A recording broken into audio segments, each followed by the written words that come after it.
Hello and welcome back to the GSMC Sports Podcast brought to you by the GSMC Sports Network. I'm your host TJ Mabarty. Today is February 21st. We are recording this on a Wednesday afternoon, and as we are still just a day away from the NBA getting back and started up, we're going to be looking at some NFL offseason storylines, specifically today looking at the quarterback decisions that some of these teams have to make, as well as some of the NFL contenders' biggest offseason needs in terms of addressing it through the draft and free agency. So we'll be touching on that in the first half of the show.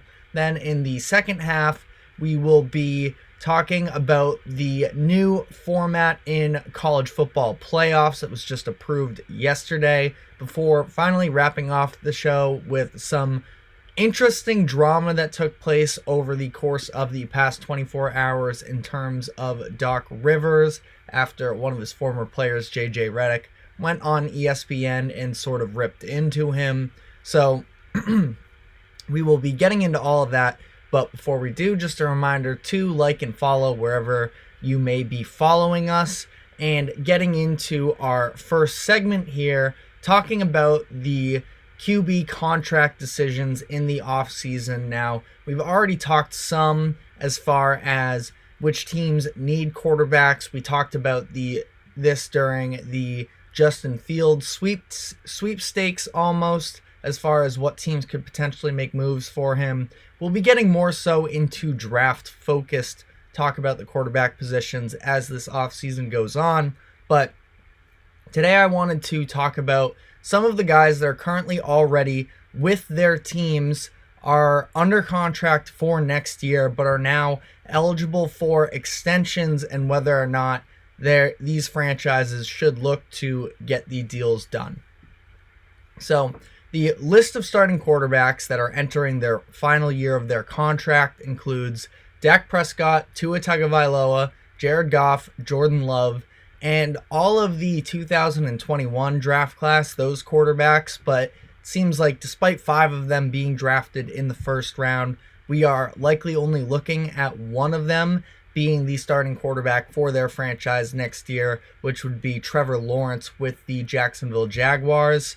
There is a little bit of speculation that Mac Jones actually could continue to start for the Patriots next year, but Chad Graff of The Athletic also reported earlier today that they said the most likely option is still them using the 3rd overall pick on a quarterback.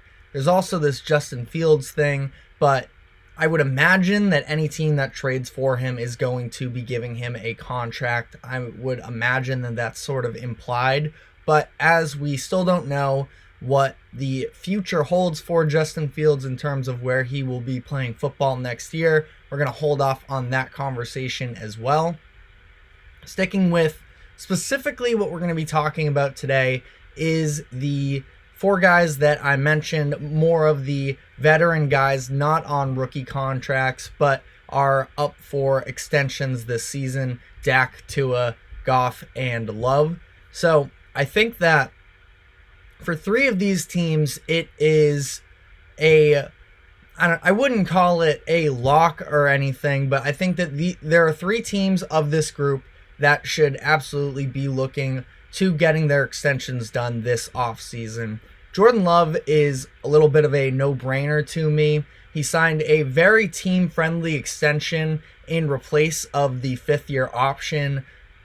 He did that last May, and that takes him through this season as well. So he's going to be due for a big payday, and I would imagine that the Packers are probably on the same page here with him.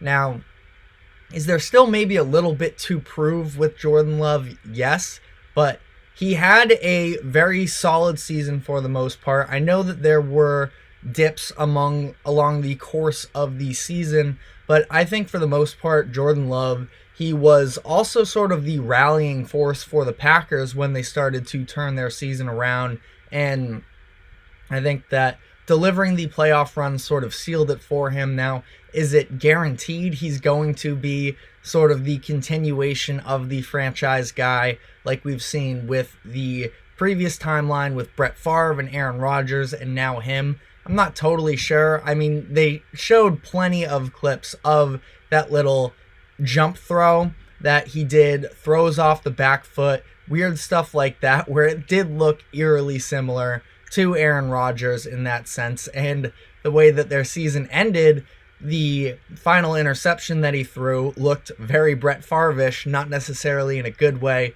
the interception that sealed their fate on their final drive against the 49ers.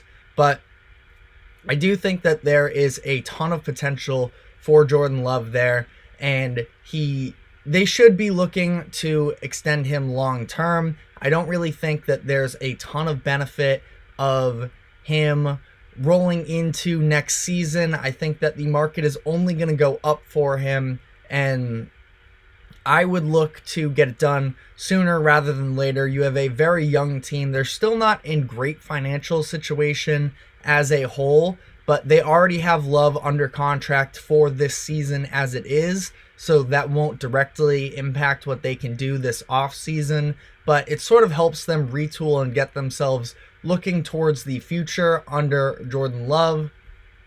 Jared Goff is interesting because, again, I wouldn't put him as 100%.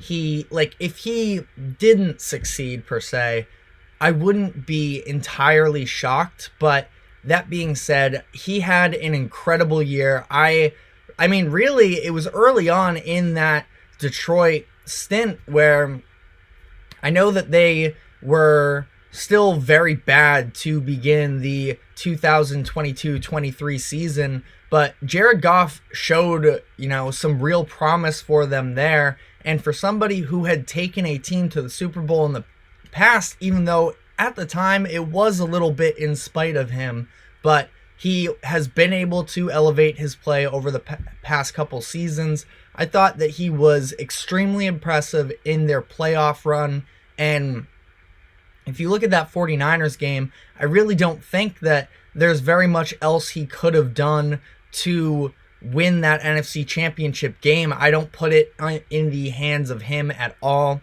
Now, it's been a very fun story to see the way that they have transformed Jared Goff, who was a little bit of a throwaway in that Matthew Stafford trade a few years ago. And then obviously, the Rams go on to win the Super Bowl in their first season with Stafford. So that almost makes Jared Goff look even worse just by comparison, because it just only fueled the narrative that it was Jared Goff holding them back from actually winning it. But he's been able to, and give credit to the Detroit team as a whole and the franchise and Dan Campbell, the coach, to be able to transform what was this throwaway into an asset with a good amount of value, because he's been making, $20+ million, and it seemed like his career was just about over when he was on his way out of the Rams organization. But now he is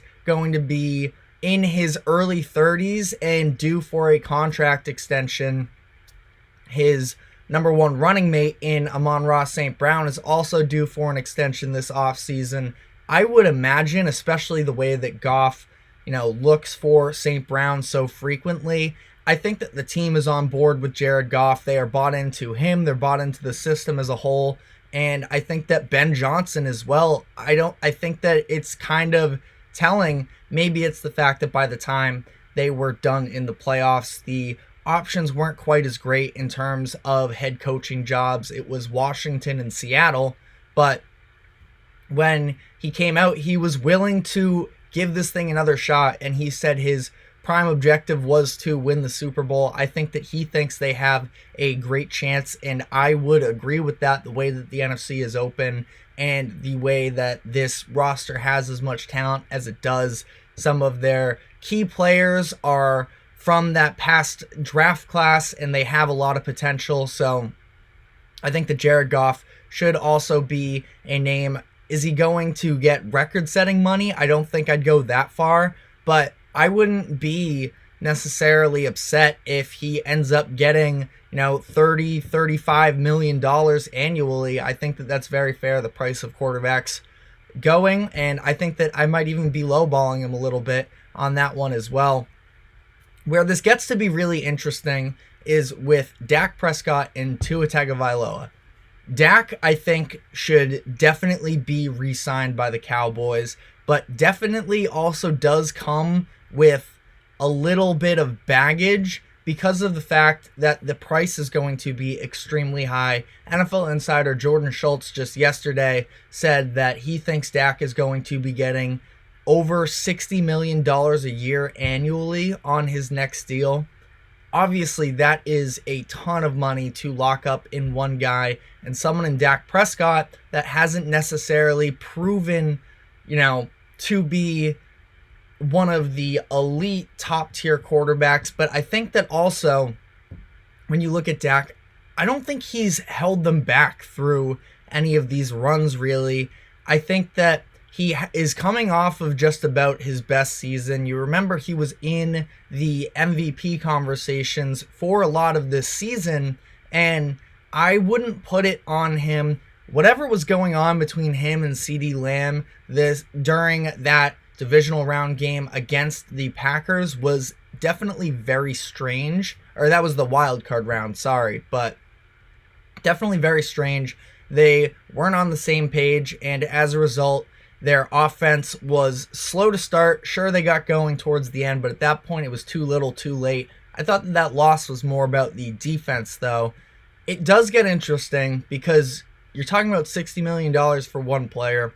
CeeDee Lamb also is going to be needing a contract soon. Micah Parsons is going to be needing a new contract soon.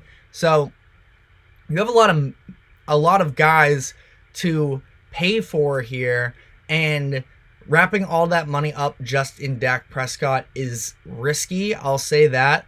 But I do think that he is probably a top 10 quarterback in the league now. I'll come back some other day with an actual list itself, but is he Patrick Mahomes? No. Is he Josh Allen? No.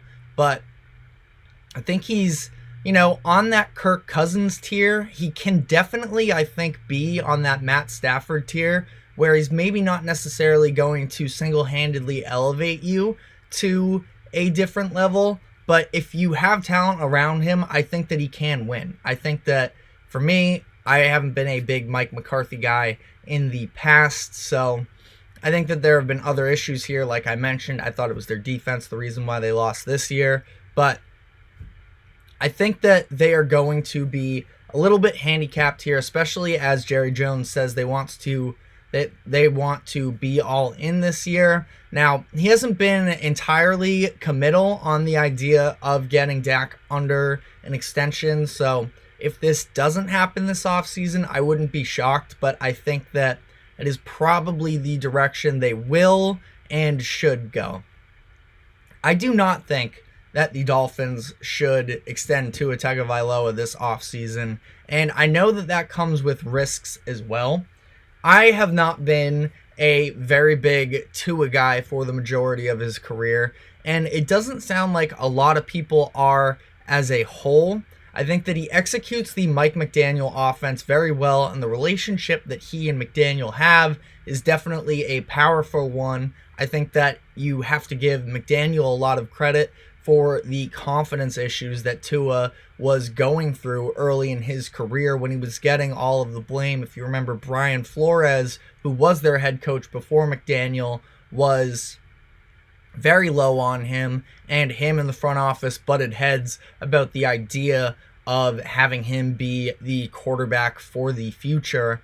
So I think that it's been, very compelling to see this little bit of a redemption with Tua. But that being said, I also don't have very much confidence in him long term as being even the level of a Dak Prescott to, be a guy that, I'm not saying you can't win with Tua around, with surrounding your team around Tua, but I think that anytime adversity really comes up with Tua, it is a concern. I do think that Dak Prescott could potentially put together, a field goal winning drive, a touchdown winning drive. I just don't see that with Tua. I think that when the lights get brightest, it becomes very difficult for him. And part of the reason I say this, I think the Cowboys are a little more handicapped in what they can do. Now, their Trey Lance is on the roster. I think that we can probably turn the page on him, but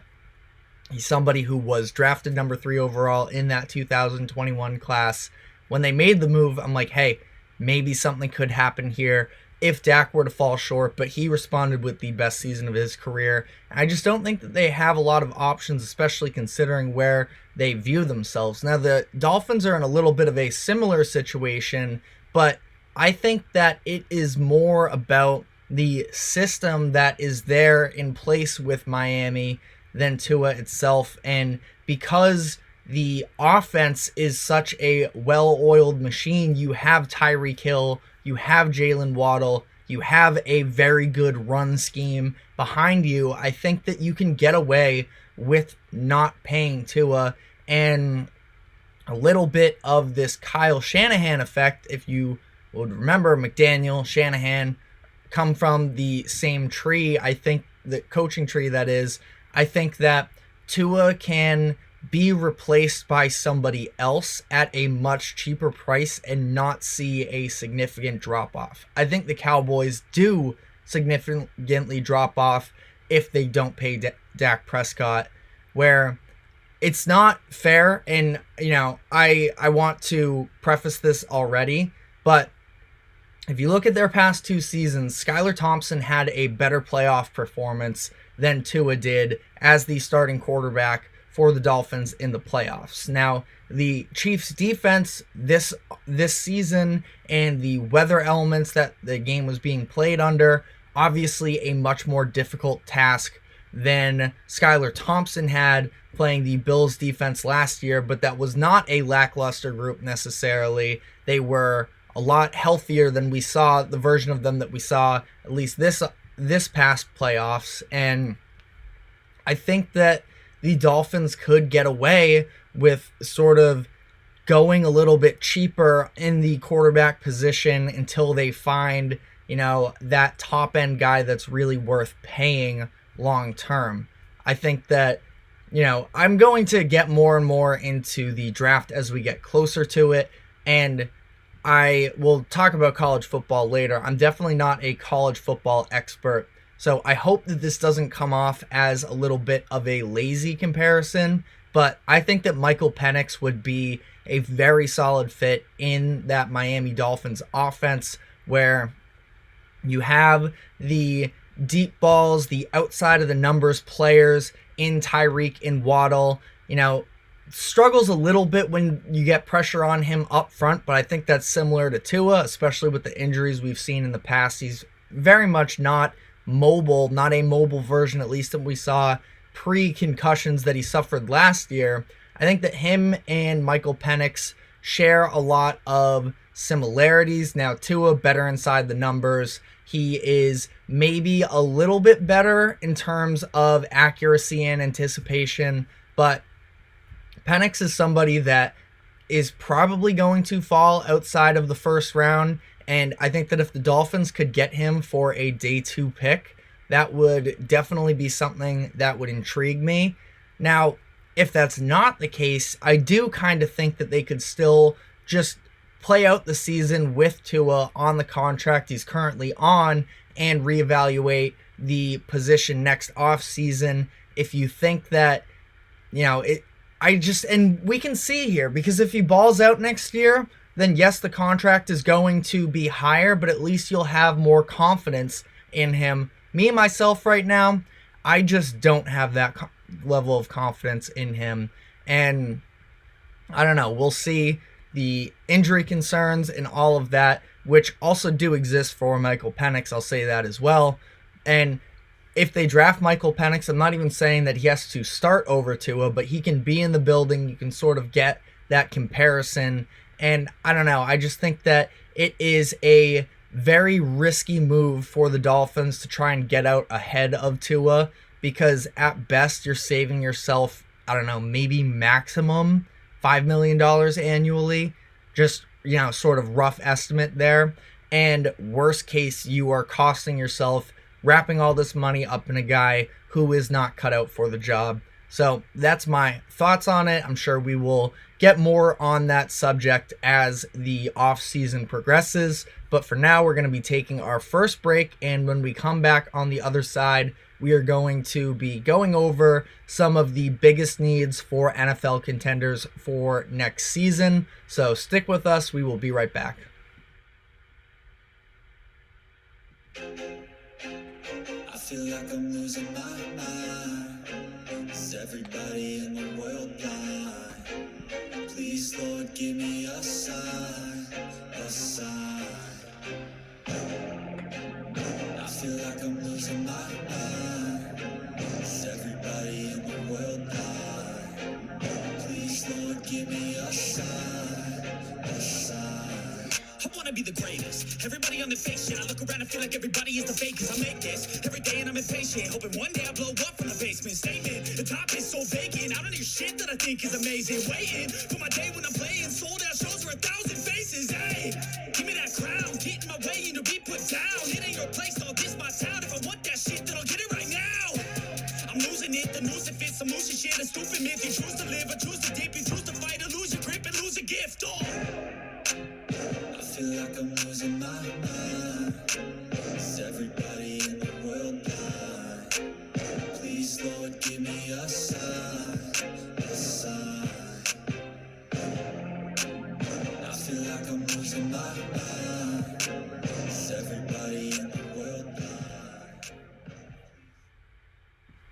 Welcome back to the GSMC Sports Podcast, brought to you by the GSMC Sports Network. Just talked with some quarterback decisions for teams that have quarterbacks eligible for extension. Now we are going to be talking about a little bit bigger picture here with some NFL contenders and what their biggest needs are in the offseason. Now this is taking into consideration what free agents they have coming up, what they can address in overall free agency or the draft, as well as some of the progression, how we expect the players that are on their roster to be moving forward. So we are going to be starting with the AFC here and talking about the Kansas City Chiefs, obviously looking for their three-peat, their 3 Super Bowls in a row. I think that they, as we've talked about on the show in the past, they have a good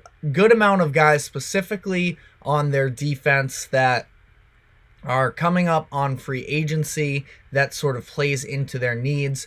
I think that the top 3 positions for them are wide receiver, linebacker, and defensive line. Wide receiver has obviously been a massive storyline surrounding the Chiefs for the past season or so, ever since the first game of the 2023-24 season with Kadarius Toney and all of that.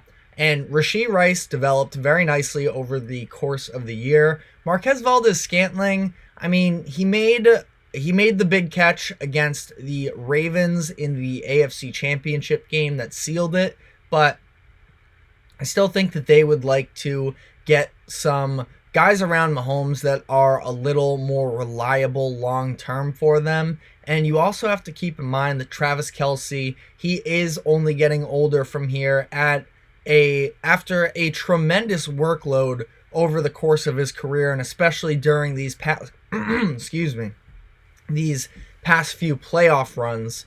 So, as he continues to get older, I think that you need to add up on all of these other weapons. Obviously, it's easy to make a blanket statement that the Chiefs traded one of, if not the best wide receiver in the league in Tyreek Hill, and then they went on to win back-to-back Super Bowls, which is a true statement. But they also did happen to have the best tight end of his generation, at least top 2 all time, pretty much. I know there are other guys. Gronk is the other one I have in mind. There's the other historic tight ends, too, if you want to go down the list of guys, Jason Witten, Antonio Gates, all of them, Hines Ward, that did a little bit more blocking than Travis Kelce ever did. But if you also want to talk about just pure wide receiver as a threat, I think it's hard to argue for any of these historic tight ends over Travis Kelce. And that has been something that Patrick Mahomes has been able to lean on. And that is not always going to be the case for him going forward. So I like the promise that Rashee Rice showed for them in his rookie season, but you're going to need to add up on talent, I think ideally in the draft, and get some of these cheap contracts, because if you look at the amount of needs that they're going to have on defense, specifically due to their free agency, they're losing their two top linebackers in Drew Tranquill and Willie Gay, L'Jarius Sneed. And when I say losing, I mean they're not going to be under contract next year, at least as of yet. So you're going to have to make decisions. You can't pay everybody. So it's Willie Gay, Drew Tranquill. In the secondary, you have L'Jarius Sneed. Front end, you have Chris Jones. And that's just a lot of guys that you have to shell out these contracts for. And you're not going to be able to keep all of them. I've talked about, I think Chris Jones should be a priority for them. If you can do anything you can to get L'Jarius Sneed to stay as well, you do so. That means you are going to have to probably run into next season with at least one or two new linebackers. And, I think that we can see a version of this Chiefs team as we have in the past be fueled by their offense. Last year, they just had the luxury to be able to lean on their defense so much to help them put together the run that they did. Now, Mahomes is more than capable enough to, have an offense-driven team win the Super Bowl, such as their Super Bowl against the Eagles just a couple years ago.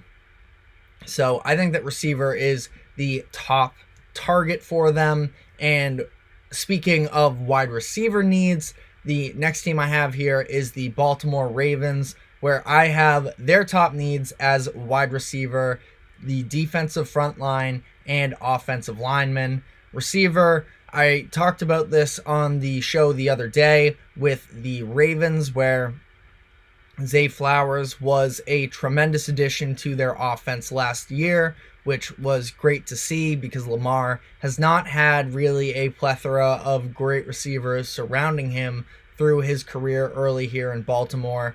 But now you're also getting upcoming free agents in Odell Beckham Jr., Nelson Aguilar, and Devin Duvernay. I know Duvernay didn't play as much last year, but three guys that have been in the building for a while, and now, or not really that long, but you get what I mean. He was with them. They were with the Ravens for last season, and now three top options in, again, maybe a little bit underwhelming, and they've been more of a tight end based team, starting with Mark Andrews, but we saw the development of Isaiah Likely through the course of last season as well. I think that getting at least one other running mate on the perimeter alongside Zay Flowers would go a very long way for the Ravens. On that note, the offensive line, I think, is something that they need to address because they have been such a run-based team, and it's why Lamar and the Ravens have been able to have the success early that they have. And I think that when you look at this team as a whole, it doesn't really matter all too much who is lining up at running back for them. And maybe John Harbaugh and Monken felt differently, which is why they weren't throwing the ball, or weren't running the ball, I should say, against the Chiefs. But I kind of feel like it doesn't matter who's back there all that much. You have guys like J.K. Dobbins, who's always injured, granted, and you have Keaton Mitchell, who should come back next year healthy. Dobbins might be an expiring free agent. I can check on that. But Keaton Mitchell was phenomenal when they had him back there. Gus Edwards, Justice Hill have also been good contributors for them as well. I think that the key for them is making sure that the offensive line holds up. They have both of their starting guards from last year approaching free agency in John Simpson and Kevin Zeitler. Zeitler is getting up there in age, but he's coming off of debatably his best season of his career as well.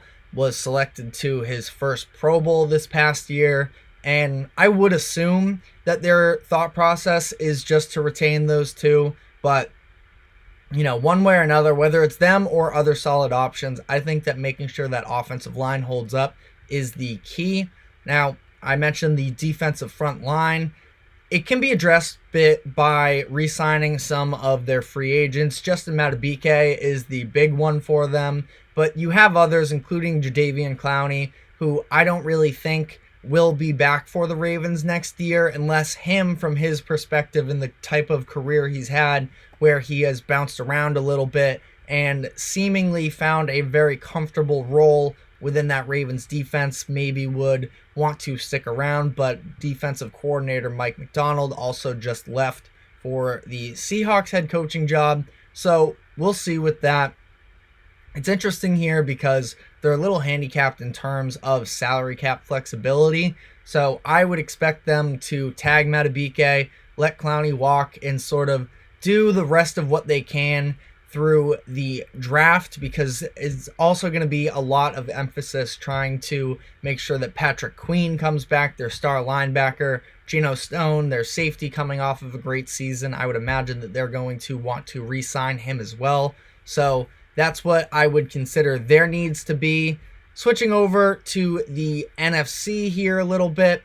If we have time, we'll circle back around to the Bills, who receiver is obviously the big one for them as well. They have a lot of very interesting decisions to make because of the salary cap space that they're in, but as we're sort of running short on time here again, maybe coming back to that. But the San Francisco 49ers looking to come back with vengeance after falling just short in the Super Bowl. I've talked about it before. They are retaining the majority of their Super Bowl roster from this past season. So I think their biggest needs are offensive tackle, cornerback, and then from there, not really a glaring third need. I would say maybe linebacker. You could make the argument for front lineman, but Colton McKivitz, their right tackle, really struggled in my eyes during the postseason, and he's had a couple good regular seasons for them, so I'm not sure they would necessarily want to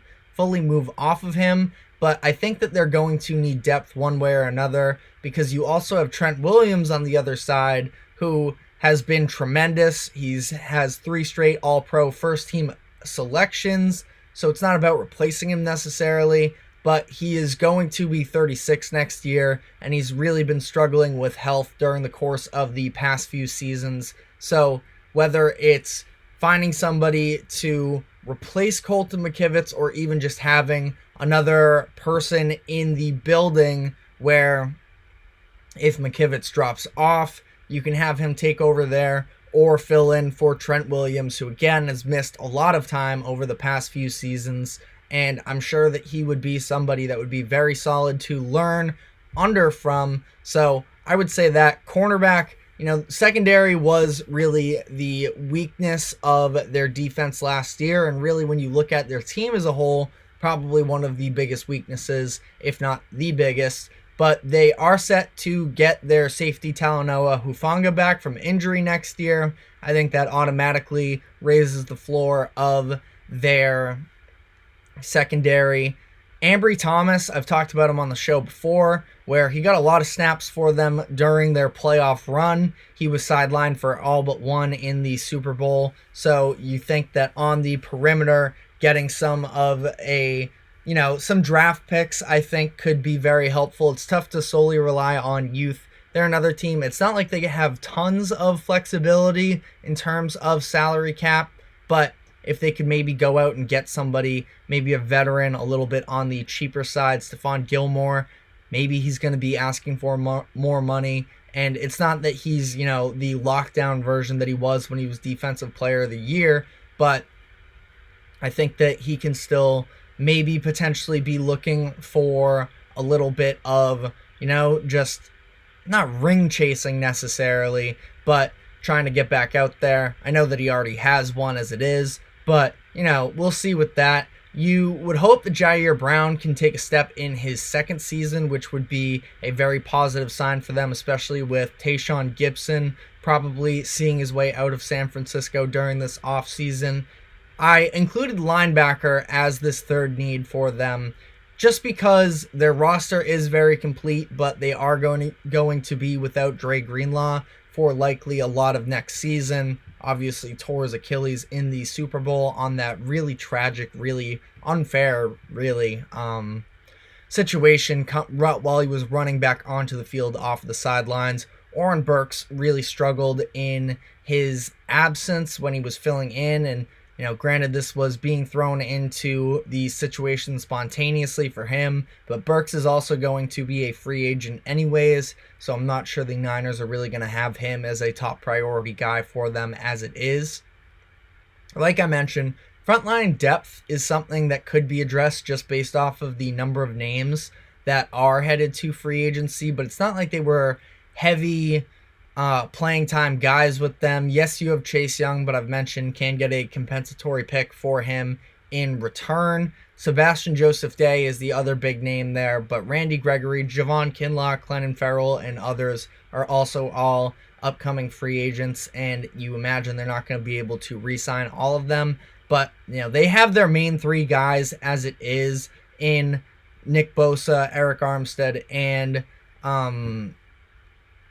Javon Hargrave, I think, that are going to be holding it down for them in the middle as it is, so shouldn't be too worried. I was thinking of the Hargrave too, that I think Vernon Hargrave, I got confused with him, the corner that was in the draft a handful of years ago. That was a tough moment for me right there. Thanks for sticking with me. But yeah, I think the Niners as a whole, as we've talked about before, have a lot of their roster coming back, so it's not like they have any super glaring needs. The Dallas Cowboys, I think their biggest needs are linebacker, their secondary, really generally, and their offensive line. They have the names of Leighton Vander Esch and Micah Parsons on that, linebacking core for them, but Vander Esch has been really struggling with injuries since his All-Pro rookie season. He's played one full year since then, which was in 2018-19, and Parsons is obviously great, but I think that elsewhere, he takes on such a massive role in terms of rushing the passer. He needs some help there in terms of run support. They were a great passing defense during the regular season, but definitely got taken advantage of somewhat in the run. They were middle of the pack during the regular season, and then for the secondary purposes, that was sort of where things came apart for them. I know that Aaron Jones had a big game for the Packers when they played the Cowboys as well, but just really soft in the secondary. That's where Gilmore really started to show his age a little bit. I know I just mentioned him with the last one with the 49ers about potentially being somebody that could fill the role, but all in all here, I think that we can expect them to go for guys in the secondary with Stephon Gilmore, Jaron Kearse, and Jordan Lewis, all upcoming free agents. They have Trayvon Diggs and Deron Bland in that secondary as well, so it's not like they are hopeless without these guys, but I think that they could definitely help. They could definitely seek help in that secondary. And then offensive line, Tyler Biotish and Tyron Smith are going to be free agents for them. Smith has obviously been a staple for the Cowboys for the longest time since, they had these extremely dominant offensive lines, and he's still been great. He was All-Pro second team last year as well, but only played 13 games, hasn't played in a full season since 2015. So just based off of age and injury history, I think that adding to that offensive line, bringing back Biotish is a huge thing. What they want to do at tackle specifically, I think it's Terrence Steele on the other end has sort of been up and down as well. So could definitely add some reinforcements on that offensive line as well. That is all we have time for this segment. Sure, we will get more into sort of what these teams are doing as the offseason progresses, but for now we're going to be taking another break, and when we come back on the other side, we will be talking about the college football format that was just announced for the playoffs, so stick with us. We will be right back.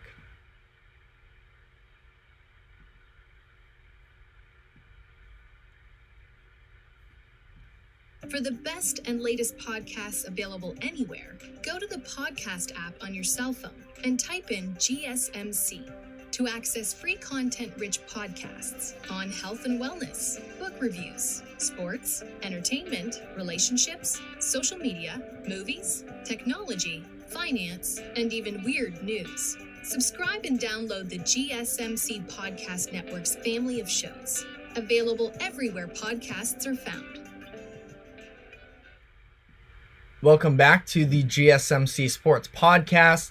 Just finished up the NFL thoughts that we had for the day. We will be sticking with football, but this time with college football, as yesterday we got the new format that was unanimously agreed upon by the committee, where the playoffs were already decided that it was going to be expanded to 12 teams as a whole. The new model has officially come out, though, that it is going to be the top 5 ranked conference champions and then 7 of the rest of the top ranked teams by the committee.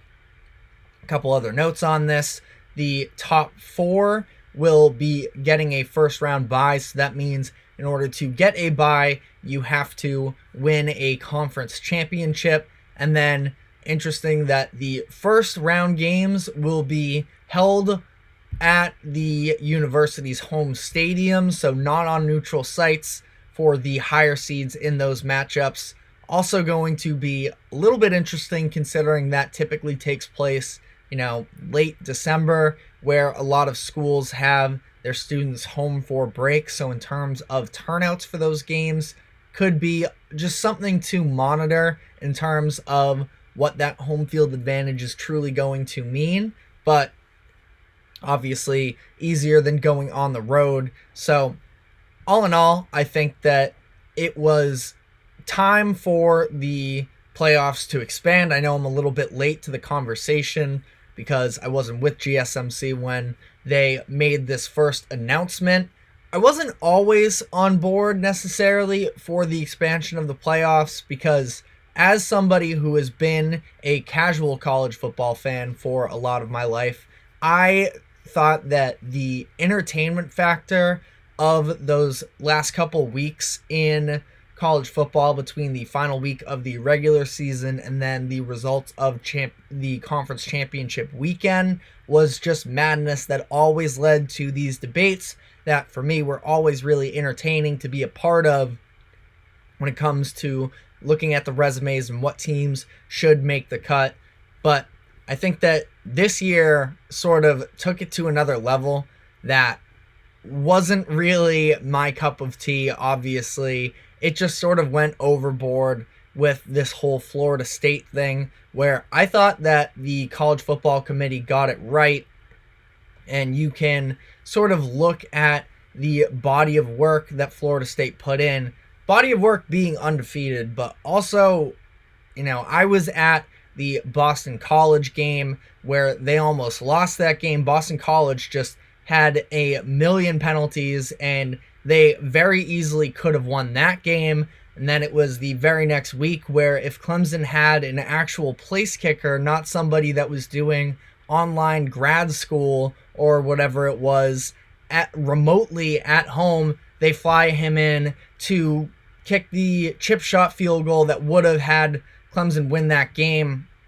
He misses, they go to overtime, and Nate Wiggins, their number 1 cornerback, was missing for Clemson. Florida State ends up winning it there, but again, they had a lot of these close call wins that I just didn't think that even when they were at full strength, they were that convincing of a team to me.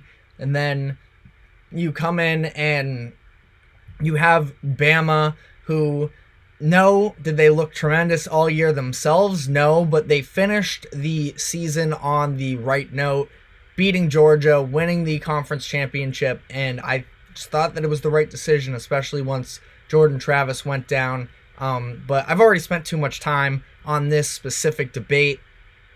More so, I just thought that it became a real headache, the debate that took place in terms of the selection committee, and I think that we can be ready, I guess, just to move on from it. Now, that being said, when you look at the overall lore that has surrounded college football for a while, there was a certain level of needing every single game. That hasn't been the case for even the majority of other regular season sports in professionals, where every game felt like it means something in college football. NFL has that a little bit, but we talk about how long these MLB, NHL, and NBA seasons are, and it's just, it's so watered down, where college football was the pinnacle of every game means something. And not that it's going to fully fall apart,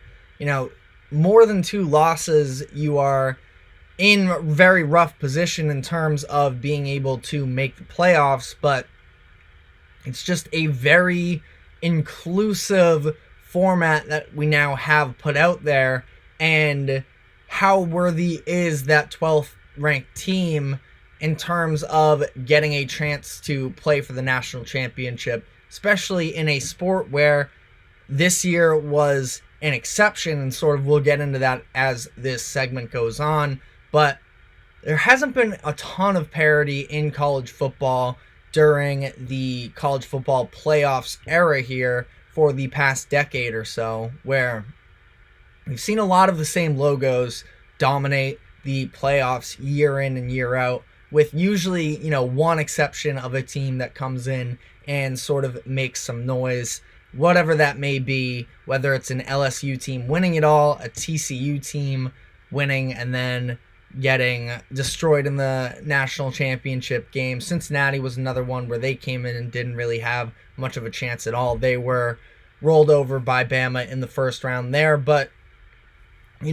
I understand that they are sort of following a little bit of a trend in sports, and that's allowing more teams into the conversation to add a little bit of drama, and specifically for the NCAA and these organizations to make extra money off of more meaningful football games. And I think that that is the other sort of factor in this whole conversation as to why I'm even more on board for expansion, is because of the fact that bowl season has been so deteriorated in terms of value over the course of the past few years, where you have a Florida State basically not show up to their bowl game that should be a good game, them versus Georgia, but they have none of their players show up for it. Georgia ends up stomping them, and it was so bad to the point where Kirby Smart, head coach of Georgia, who had just won back-to-back national championships,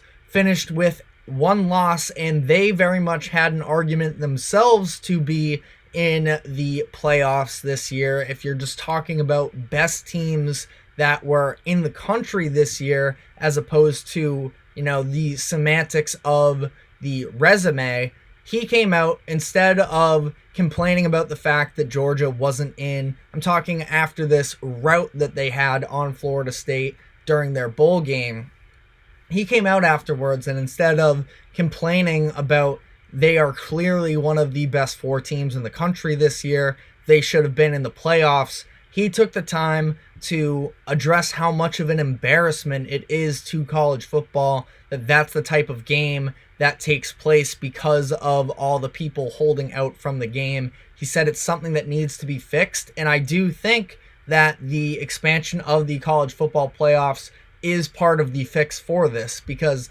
now we sort of subtract these games where there's a bunch of talent on these top teams that, are sitting out because maybe they have a draft combine coming up and they don't want to risk getting injured and all of that. Now these guys that there's plenty of talent on these rosters, they have something to play for additionally, and it obviously benefits the NCAA that these games mean more because it's more revenue for them to make. But I also do just think that the way that this was trending, this is actually a pretty good solution to sort of just taking out some of these bowl games that we didn't need to be watching anymore and replacing them with more good football games. And that's also the thing, is just as football fans, we should all want more football. Again, it's a little bit, and I'm not going to go down the whole old head route because I don't even feel that way necessarily, but like the whole idea of this current generation of the participation trophy and sort of letting anybody get a chance at things, I think that what does a number 10 Penn State from last season, like they would have been in the playoffs this year. What did they do all year and they would have been in the playoffs comfortably, but what did they do during the season to really earn a chance to play for the national championship? Both times they had their real tests against Ohio State and Michigan, they got stomped, and it, put out pretty embarrassing things where Michigan didn't even throw for the vast majority of the second half, despite the game still technically being somewhat in reach for them. But, that is the counter argument for it. I admittedly have never been the religious college football fan. It's something that I am looking to get more into in this upcoming season. Just graduated college where it was a lot to dedicate the entire weekend to sitting on the couch watching football when you're in college. This past fall, I was working a lot on Saturdays. So I'm going to, buy into the love of college football more so this year. And so be it if there is a little bit more inclusion. Again, I think that it keeps individual players, playing harder, longer through the course of the season. And maybe it loses a little bit of that competitiveness on a week-to-week basis, but these college football coaches are paid so much money. I still think that all the people that are involved are still going to go out, game in, game out, and, it's not like they're going to play less hard because each game doesn't mean quite as much in terms of your chances of going on to make the playoffs. So I also think that we are sort of approaching possibly an era. It's still too early, I think, to really make a definitive statement on it. But this was, I think, the first year in college football that I've really monitored that I think that there was a real level of parity. Now, I know number 1 Michigan ends up winning it, but it felt like for a lot of the year, Michigan was sort of doubted because of their schedule, because of the situation that was surrounding them around Jim Harbaugh and his suspensions and all of that. But, for the most part, I know that Washington got a little bit out of hand in the end of that game, but for the most part, 3 really good college football games, which was something that we were yet to see through the existence of the 4-team playoff. And we finally got it last year, as after a handful of years where there was a, very dominant feel where the 4 seed could just about never compete with the 1 seed. It wasn't till that Michigan TCU game a couple years ago where we actually got a 4 seed put up a good fight against the 1 seed. So I think that you can complain about the transfer portal and NIL and all of that. I'm not sure exactly how much of an impact that has just yet, but it's something that I'm pretty curious about to see whether or not, and especially with these expanded playoffs, if it leads to players feeling like they can get more representation without necessarily going to the number 1 school year after year, such as the factory that Alabama was for all that time. Now you have some, key coaches leaving college football, leaves an opening for potentially others to take the throne. So we're headed into a new time period here in college football, and I do think that for the most part it is exciting. As far as the new format, I do like the fact that it rewards the conference championship winners, so it still does have that little bit of extra pressure that still remains, because you play another football game, there's just an extra chance that you lose, simple enough. And I know that a lot of people in the NFL always debate the argument of the bye week, whether it's actually helpful or not, but I'm sure they will be still playing with that same energy, wanting to get the bye week, wanting to get the conference championship, because at the end of the day, these are still college students that are playing with a ton of pride, a lot of them hoping to advance their careers to the next level, and I don't think that there's going to be any shortage of effort or anything like that. One last final note here, just because it was on ESPN earlier today, and it was being talked a lot about, is the fact that Notre Dame is a little bit gets the short end of the stick here with this new format because they aren't in a conference still. And if they were to go undefeated and finish the season as a number one ranked team, they would not be eligible for a top 4 seed because of the fact that they're not in a conference. And what I really have to say to that is, first off, you probably don't really have to worry about that because as long as I have followed college football, Notre Dame has not been a number one caliber team. They've always sort of been the overranked team for a lot of the year and fall flat. So I apologize to any Notre Dame fans that are out there that I am currently offending. But also to that point, just join a conference like any other school in the country. It's sort of your decision if you are going to argue that for your own money purpose, like money making purposes, you want to remain out of the conference. That's fine, but play by the rules if you are really that upset with the way that this new format works out. So that is all we have on that. We're going to be taking our final break here, and when we come back on the other side, a little bit more of a lighthearted conversation here about the drama that took place yesterday in terms of JJ Redick criticizing Doc Rivers and the aftermath of that. So stick with us and we will be right back.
Welcome back to the GSMC Sports Podcast, brought to you by the GSMC Sports Network for our final segment of the day. We've talked NFL offseason, we've talked the new college football format. Now we're going to be switching to the NBA here, and not necessarily the play on the court, but the conversations that surrounded the league. In an off day, we are still in the All-Star break.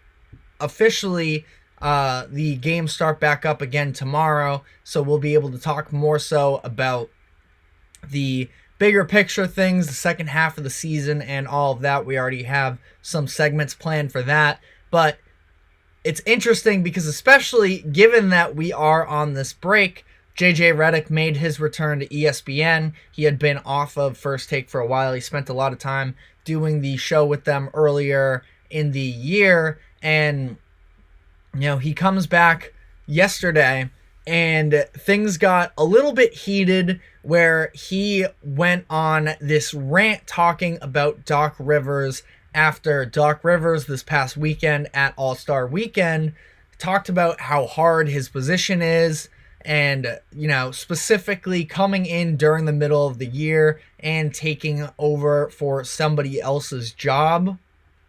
He also had some quotes that came out. There was some sort of Sirius XM radio interview that he did where he specifically talked about that he didn't understand why the Bucks decided to fire Adrian Griffin. He told them directly that he didn't understand the decision, and in return they said, quote, "It doesn't matter, we've done it, we want you." So, very interesting dialogue that has come out surrounding the Bucks, surrounding Doc Rivers since then. But JJ Redick on ESPN yesterday went on this rant about Doc's excuse making. He said, "I've seen the trend for years. The trend is always making excuses." He later said, "Taking over a team in the middle of the season is hard, just like getting traded in the middle of the season is hard for a player. We get it, but it's always an excuse. It's always throwing your team under the bus." JJ here is speaking as a former player and one that used to play for Doc Rivers himself. So maybe, I don't know what their relationship was like during those Clippers years, but potentially something to take into consideration. Myself, as someone who has obviously never been an NBA player or never been an NBA coach, I did think that the insinuation that getting traded in the middle of a season as a player is just as hard as, taking over as a coach in the middle of the year, I think that they are definitely not equivalent things, especially in Doc's position, where it's similar, I guess, to his analogy of getting traded as a player. It's having no real understanding of what it's like in the locker room there. It's not like an interim coach stepping up. He came from outside of the building into the building to take over a team that was hoping to win a championship, and he was asked to do so. Coaching requires you to get an entire group of grown men to believe in you, to buy into your scheme, and, in some cases, have these grown men swallow their pride in terms of the roles that they sought for themselves, all in the name of creating a better team product as a whole. And a lot of the time that doesn't necessarily align with what your individual goals are as a player. And, strategically, there are differences from place to place, from different franchises and different teams. The expectations put onto Doc Rivers this season was to take a team that was already, championship contender, was having a lot of success in the regular season from a win-loss perspective, and change the identity of the team to sort of go a level deeper than just the wins and losses, and to resurrect the defense, create a more stable relationship between the coaching staff and the players, and to get the whole group sort of playing more of a championship brand of basketball. Now, JJ Redick did move from team to team during the season a couple times during the course of his career, and the difference is, and I know that there were definitely different schematic things like that, but JJ Redick, when he made these moves during the regular season for himself, he was asked to shoot, to play basketball, to do what he's best at. Doc Rivers here, he's more so evaluating the situation here and playing chess. JJ Redick is sort of just a playing piece that he just has to worry about himself, really. And yes, it's all in the name of playing a better brand of basketball as a whole, as a team, but personally for him, he just had to concern himself with himself. He was just having to apply his talent to the court, as opposed to Doc Rivers looking at the room as a whole and figuring out how those different talents on his roster match up to one another. Now, Doc Rivers, I think that going back to last year, definitely did sort of go with the excuse-making route. And I don't think that it was totally unfair. I think that, dealing with that situation in Philadelphia, and specifically with James Harden, who sort of quit on him and the Sixers following the All-Star break, it was definitely a very difficult situation to manage, and I can understand his frustrations with all of that. But, maybe JJ has a point here that, and I don't know, maybe I have to go back and reread some of these quotes. I don't know if it was necessarily throwing guys under the bus. Now, I remember him having a quote a couple weeks ago about some of the defensive effort and guys getting back. Now, that's something that also can be a little bit of a schematic theme. It didn't seem like Adrian Griffin really understood the balance of trying to go for offensive rebounding versus getting back on defense. There was a lot of miscommunication there. So the transition defense has been a very big issue, and he openly talked about that. Again, I'll have to go back and read through some of the quotes as far as throwing guys under the bus. I didn't fully get that sort of an idea. He was pretty open about sort of throwing James Harden more so under the bus, but I'm curious if that was something that has come up more directly in Milwaukee since he's taken over there.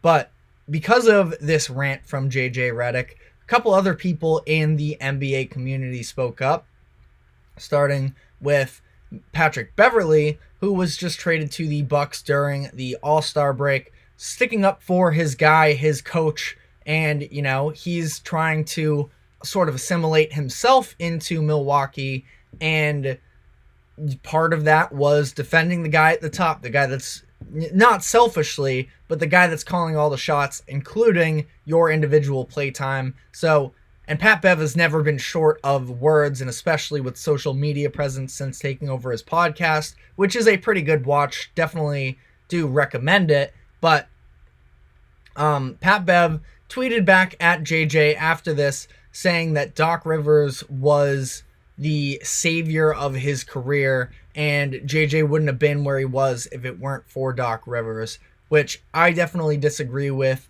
JJ Redick took definitely a certain attitude with that statement, telling him to get the F out of here, and that he had another contract lined up on another team at the time. This is coming off of a little bit of an era of the NBA that, I was a little too young to fully understand all the dynamics of it. But JJ Redick was a 20-minute per game guy on a finals team with the Magic prior to his time in LA with Doc Rivers. So I definitely wouldn't say that, especially JJ Redick, very accomplished at the college level as well. So I definitely disagree with the point that Pat Bev was trying to make. And then Doc's son, Austin Rivers, also a former NBA player, and also like JJ is employed by a media company. I think he's with ESPN as well.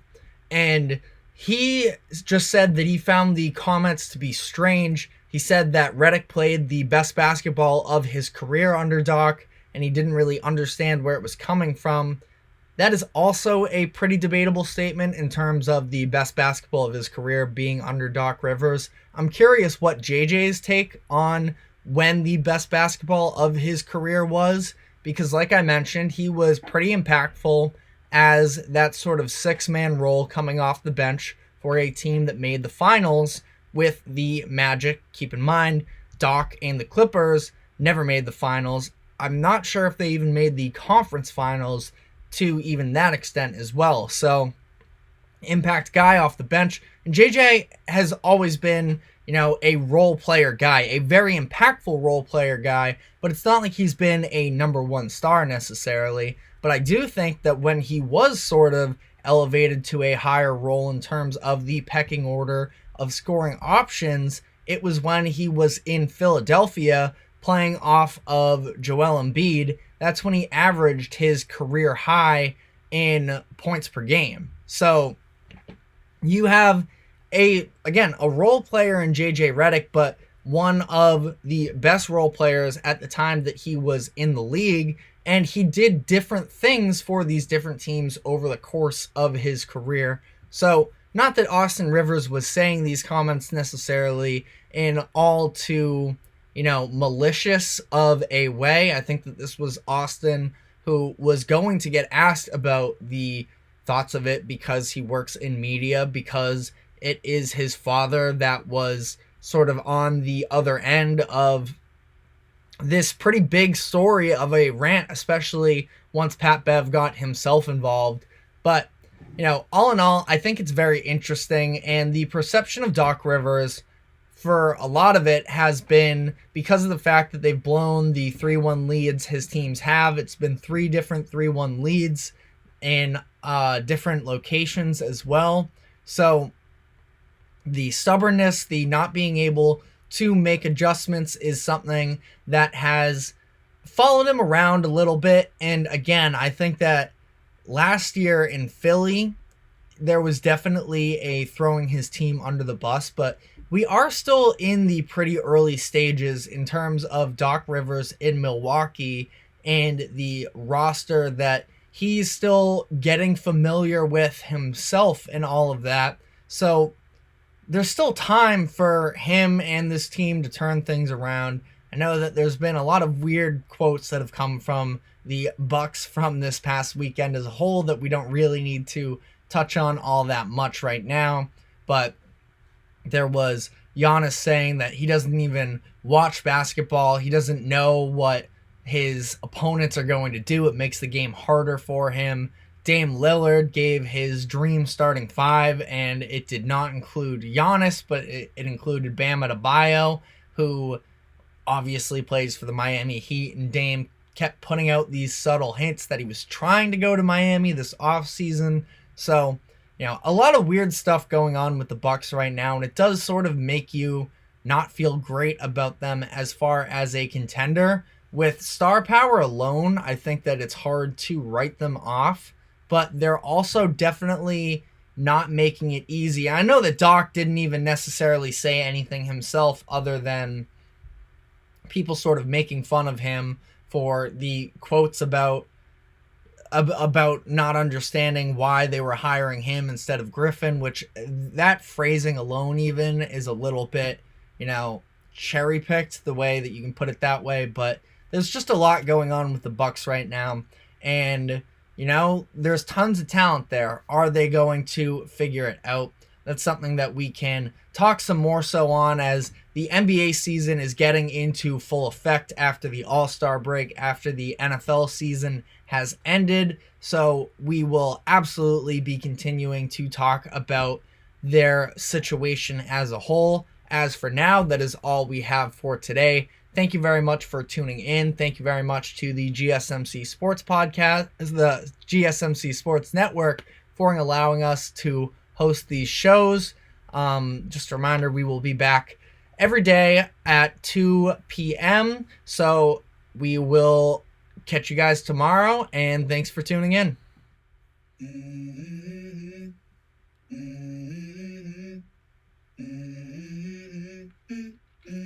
Let's go. I wake up to a little bit of drool on my pillow, feel like it's gonna be a bad day. Yeah, I'm tired of shit, and the coffee ain't hit yet, damn.